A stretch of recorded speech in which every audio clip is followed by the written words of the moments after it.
Hello and welcome to the Essential Reads. My name is Isaac and this is Fairy Tale Fridays, where each week I bring you a fairy tale from the times of yore. Preferably the original versions, but sometimes we can't always get them. However, this week it is the original, and because I had red apples at home and I thought they would make for a good thumbnail, we have Little Snow White by the Brothers Grimm. Once upon a time, in the middle of winter, when snowflakes were falling like feathers from the sky, a beautiful queen was sitting and sewing at a window with a black ebony frame. And as she was sewing and looking out of the window at the snow, she pricked her finger with the needle, and 3 drops of blood fell on the snow. The red looked so beautiful on the white snow that she thought to herself, "If only I had a child as white as snow, as red as blood, and as black as the wood of the window frame." Soon thereafter, she gave birth to a little daughter who was as white as snow, as red as blood, and her hair as black as ebony. That's why she called the child Little Snow White. The queen was the most beautiful woman in the entire land, and very proud of her beauty. She also had a mirror, and every morning she stepped in front of it and asked, "Mirror, mirror on the wall, who in this land is fairest of all?" The mirror would answer, "You, my queen, are the fairest of all." And then she knew, for certain, that there was nobody more beautiful in the whole world. However, little Snow White grew up, and when she was 7 years old, she was so beautiful that her beauty surpassed even that of the queen. And when the queen asked her mirror, "Mirror, mirror on the wall, who in this land is fairest of all?" the mirror answered, "You, my queen, may have a beauty quite rare, but little Snow White is 1,000 times more fair." When the queen heard the mirror speak this way, she became pale with envy, and from that hour onward she hated Snow White. And when she looked at her and thought that little Snow White was to blame, that she, the queen, was no longer the most beautiful woman in the world, her heart turned against little Snow White. Her jealousy kept upsetting her, and so she summoned the huntsman and said, "Take the child out into the forest, to a spot far from here. Then stab her to death, and bring me back her lungs and liver as proof of your deed. After that, I'll cook them with salt and eat them." The huntsman took little Snow White and led her out into the forest. But when he drew his hunting knife and was about to stab her, she began to weep and pleaded so much to let her live and promised never to return but to run deeper into the forest. The huntsman was moved to pity, also because she was so beautiful. Anyway, he thought the wild beasts of the forest would soon devour her. "I'm glad I won't have to kill her." Just then, a young boar came dashing by, and the huntsman stabbed it to death. He took out the lungs and liver and brought them to the queen as proof that the child was dead. Then she boiled them in salt and ate them, and thought that she had eaten little Snow White's lungs and liver. Meanwhile, little Snow White was so all alone in the huge forest that she became afraid and began to run and run over sharp stones and through thorn bushes. She ran the entire day. Finally, as the sun was about to set, she came upon a little cottage that belonged to 7 dwarves. However, they were not home, but had gone to their mines. When little Snow White entered, she found everything tiny, but dainty and neat. There was a little table with a white tablecloth, and on it were 7 little plates with 7 tiny spoons, 7 tiny knives and tiny forks, and 7 tiny cups. In a row against the wall stood 7 little beds, recently covered with their sheets. Since she was so hungry and thirsty, little Snow White ate some vegetables and bread from each of the little plates, and had a drop of wine to drink out of each of the tiny cups. And since she was so tired, she wanted to lay down and sleep. So she began trying out the beds, but none of them suited her until she found that the 7th one was just right. So she lay down in it and fell asleep. When it turned night, the 7 dwarfs returned home from their work and lit their 7 little candles. Then they saw that someone had been in their house. The first dwarf said, "Who's been sitting in my chair?" "Who's eaten off my plate?" said the second. "Who's eaten some of my bread?" said the third. "Who's been eating some of my vegetables?" said the fourth. "Who's been using my little fork?" said the fifth. "Who's been cutting with my little knife?" said the sixth. "Who's had something to drink from my little cup?" said the seventh. Then the first dwarf looked around and said, "Who's been sleeping in my bed?" Then the second cried out, "Someone's been sleeping in my bed." And he was followed by each one of them, until the seventh dwarf looked at his bed and saw little Snow White lying there, asleep. The others came running over to him, and they were so astounded that they screamed and fetched their 7 little candles to observe little Snow White. "Oh my lord! Oh my lord!" they exclaimed. "How beautiful she is!" They took great delight in her, but didn't wake her up. Instead, they let her sleep in the bed, while the 7 dwarfs spent an hour each in one of his companions until the night had passed. When little Snow White awoke, they asked her who she was and how she managed to come to their cottage. She told them how her mother had wanted to have her killed, how the huntsman had spared her life, and how she had run all day until she eventually arrived at their cottage. Then the dwarfs took pity on her and said, "If you keep the house for us, cook, sew, make the beds, wash and knit, and if you keep everything neat and orderly, you can stay with us, and we'll provide you with everything you need.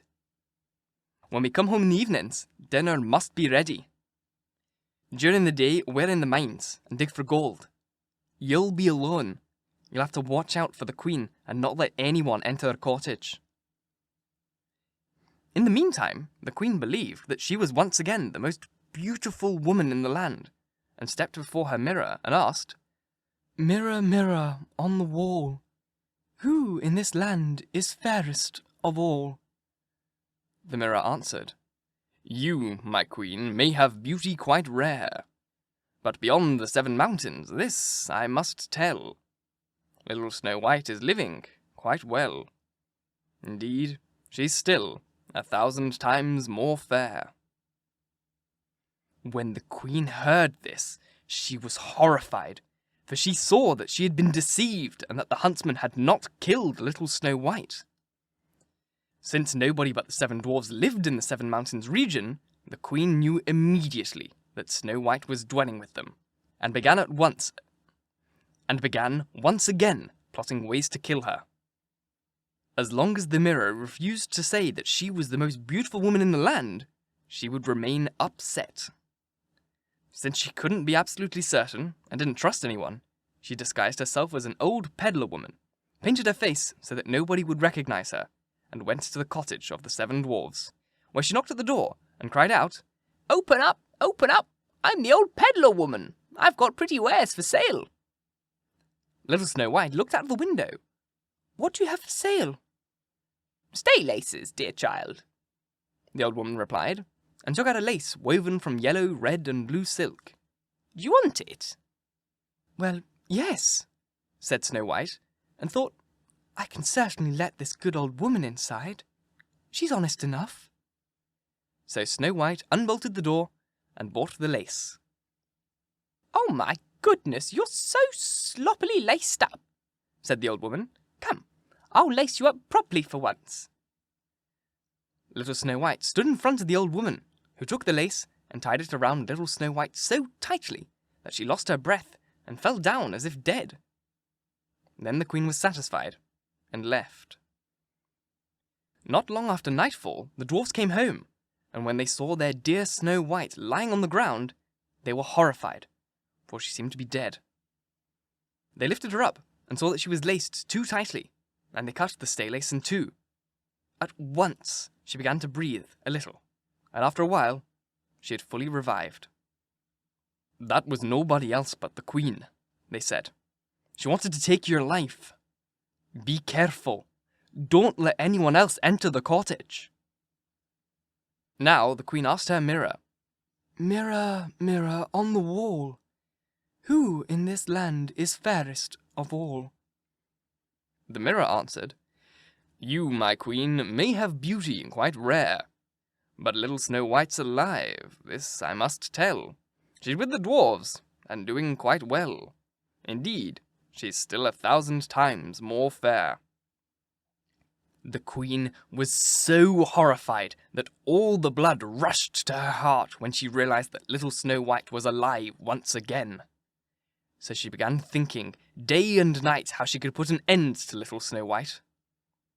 Eventually, she made a poisoned comb, disguised herself as a completely different shape, and went off to the dwarf's cottage once again. When she knocked on the door, however, little Snow White called out, "I'm not allowed to let anyone enter." The queen then took out the comb, and when little Snow White saw it shine, and that the woman was someone entirely different from the one she had previously met, she opened the door and bought the comb. "Come," said the peddler woman, "I'll also comb your hair." But no sooner did the woman stick the comb in little Snow White's hair than the maiden fell down and was dead. "Now you'll remain lying there," the queen said, and her heart became lighter as she returned home. However, the dwarves came just in the nick of time. When they saw what had happened, they pulled the poisoned comb out of little Snow White's hair, and she opened her eyes and was alive again. She promised the dwarves that she would certainly not let anyone inside again. Now the queen stepped in front of her mirror once more and asked, "Mirror, mirror on the wall, who in this land is fairest of all?" The mirror answered, "You, my queen, may have beauty quite rare, but little Snow White's alive, this I must tell. She's with the dwarves, and doing quite well. Indeed, she's still 1,000 times more fair." When the queen heard this once again, she trembled and shook with rage. "Little Snow White shall die," she exclaimed, "even if it costs me my own life." Then she went into a secret chamber, where nobody was allowed to enter. Once inside, she made a deadly, poisonous apple. On the outside, it looked beautiful, with red cheeks. Anyone who saw it would be enticed to take a bite. Thereafter, she disguised herself as a peasant woman, went to the dwarf's cottage, and knocked on the door. Snow White looked out and said, "I'm not allowed to let anyone inside. The 7 dwarfs have strictly forbidden me." "Well, if you don't want to let anyone in, I can't force you," answered the peasant woman. "I'll surely get rid of my apples in time, but let me give you one to test." "No," said little Snow White, "I'm not allowed to take anything. The dwarves won't let me." "You're probably afraid," said the old woman. "Look, I'll cut the apple in 2. You eat the beautiful red half." However, the apple had been made with such cunning that only the red part was poisoned. When little Snow White saw the peasant woman eating her half, and when her desire to taste the apple grew stronger, she finally let the peasant woman give her the other half through the window. As soon as she took a bite of the apple, she fell to the ground and was dead. The queen rejoiced and went home and asked the mirror, "Mirror, mirror on the wall, who in this land is fairest of all?" And the mirror answered, "You, my queen, are now the fairest of all." "I can now rest in peace," she said. "Once again, I am the most beautiful in the land, and Snow White will remain dead this time." When the dwarfs came home from the mines that evening, they found little Snow White lying on the ground, and she was dead. They unlaced her and tried to find something poisonous in her hair, but nothing helped. They couldn't revive her. So they laid her on a bier, and all 7 of them sat down beside it and wept for 3 whole days. Then they intended to bury her, but she looked more alive than dead, and she still had such pretty red cheeks. So instead, they made a glass coffin and placed her inside so that she could easily be seen. Then they wrote her name on the coffin in gold letters and added the family name. One of the dwarves remained home every day to keep watch over her. So little Snow White lay in the coffin for a long, long time, but did not rot. She was still white as snow and red as blood, and if her eyes could have opened, they would have been as black as ebony, for she lay there, as if she were sleeping. Now it happened that a prince came to the dwarves' cottage one day and wanted to spend the night there. When he entered the room and saw little Snow White lying in the coffin, and the 7 little candles casting their light right on her, he couldn't get enough of her beauty. Then he read the golden inscription and saw that she was a princess. So he asked the dwarves to sell him the coffin with dead little Snow White inside, but they wouldn't accept all the gold in the world for it. Then he pleaded with them to give little Snow White to him as a gift, because he couldn't live without gazing upon her, and he would honour her and hold her in high regard as his most beloved in the world. Well, the dwarves took pity on him and gave him the coffin, and the prince had it carried to his castle. It was then placed in his room, where he himself sat the entire day and couldn't take his eyes off her. And when he had to leave the room and couldn't see little Snow White, he became sad. Indeed, he couldn't eat a thing unless he was standing near the coffin. However, the servants, who had to carry the coffin from place to place in the castle all the time, became angry about this. And at one time, a servant opened the coffin, lifted little Snow White into the air, and said, "Why must we be plagued with so much work all because of a dead maiden?" On saying this, he shoved little Snow White back with his hand, and out popped the nasty piece of apple that had been stuck in Snow White's throat. And once again, she was alive. As soon as this happened, she went to the prince, and when he saw his dear little Snow White alive, he rejoiced so much that he didn't know what to do. And then they sat down at the dinner table and ate with delight. The wedding was planned for the next day, and Snow White's godless mother was also invited to attend. When she now stepped before the mirror, she said, "Mirror, mirror on the wall, who in this land is fairest of all?" And the mirror replied, "You, my queen, may have a beauty quite rare, but little Snow White is 1,000 times more fair." When she heard this, she was horrified, and became so afraid, so very afraid, that she did not know what to do. However, her jealousy drove her so much that she wanted to be seen at the wedding. When she arrived, she saw that little Snow White was the bride. Iron slippers were then heated over a fire.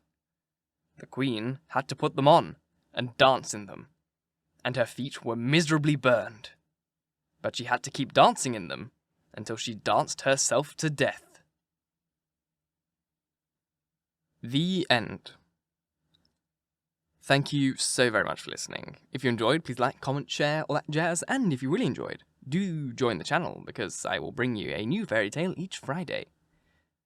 Yeah, so that's Snow White, the proper story. Less gruesome than I was hoping. I mean, like, the queen dies in the end, and she's forced to dance to death, which is a bit strange, but I was expecting there to be some real dodgy stuff, because Brothers Grimm. Actually, not too bad. I hope you enjoyed, and I'll see you very shortly with another fairy tale, or I'll see you in a couple of days with a chapter of One Flew Over the Cuckoo's Nest. Once again, thank you, and bye-bye.